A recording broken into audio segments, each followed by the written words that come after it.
So I'm here with Andre Fergus, personal trainer. Andre, nice to meet you. Nice to meet you. So what do you actually offer as a personal trainer?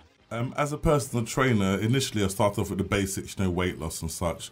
But now I'm actually a corrective exercise specialist, which means I primarily work with people with, back pain, shoulder pain. And it's basically a combination of 3 or 4 different disciplines, which culminate in that person standing up straighter and giving them the ability to train and be pain and injury free. Topic that I want to talk to you about today is New Year's resolutions. What would you advise to people that haven't stuck to their New Year's resolution? Initially, most people, when they start the year, they have this image in their head that they know what they want, so they go for it. They often burn out because they put way too much effort into potentially the wrong things and feel a little bit disheartened. So now is the time to definitely book in with a health and fitness professional, if not, find a personal trainer. And those who are still going with like a losing weight diet, what would you recommend for those who are trying to lose weight?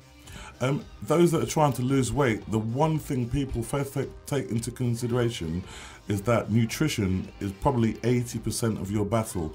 If you feel that you're more than a few stone overweight, 9 times out of 10 is because you feel that you've eaten too much food or foods that are so calorie rich that even a small amount makes you put the weight on. So address your eating issues first. You cannot out-train a bad diet. The age-old question, I'm sure you're asked now and again, exercise. How important is it to a human body? It's a prerequisite, it's so important.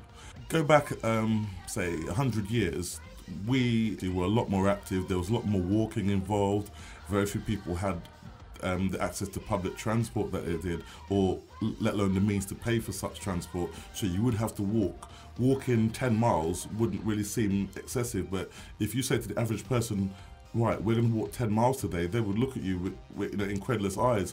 Walk to the corner shop. Why? Because I can drive. So as we become more and more sedentary, normal things seem excessive. But either way, you must be active. Your body's designed to work. If you sit around, it will break down like a car. This is another thing that people instantly think about, things like treadmills and running. If you're more than a couple of stone overweight, running has the potential to damage your knees and your back, which is how a lot of my clients have come to me. 3 or 4 years ago, they went running and pulled something.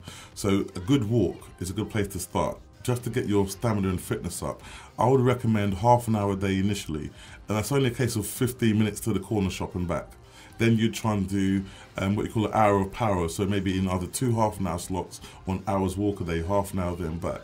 Yeah, get yourself moving, get positive. What foods do we need to avoid? Straight away, I'm going to say anything with diet on it. If it says diet, it's rubbish, it's nonsense. If you do not have the self-control to have a normal food and have a tiny amount, then you've got issues with your eating in the first place. And a diet food is only going to encourage you to eat more of something that you potentially probably shouldn't eat.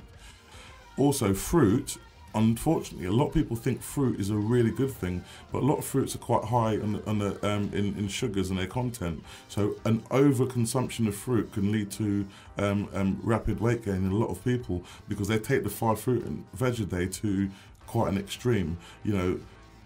I'll put it to you a different way. If you live in England, go to a local farmer's market and see how much fruit you could buy at this time of year. Probably not that much.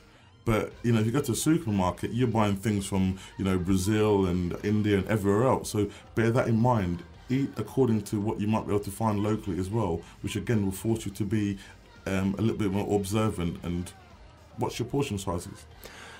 I run a feature on my lunchbox show called Amazing Cheeses, in which I talk to the audience about an amazing cheese every week. Do you eat cheese? Very rarely.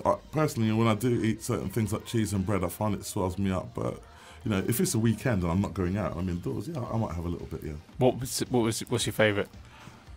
My favourite, I like the ones with little bits of chilli. Most important question, of course, where can we find out more about Andre Fergus? Okay, so the really simple option is to type Andre Fergus into Google or your search browser. That's Andre, and the surname is spelled Fergus. We have a website which is andrefergus.com. So go to the website, have a read, and there's a Contact Andre page which has a link through to Twitter, Facebook, everything you need. Well, thank you very much, Andre, for talking to 103.9 Voice FM. Thank you very much.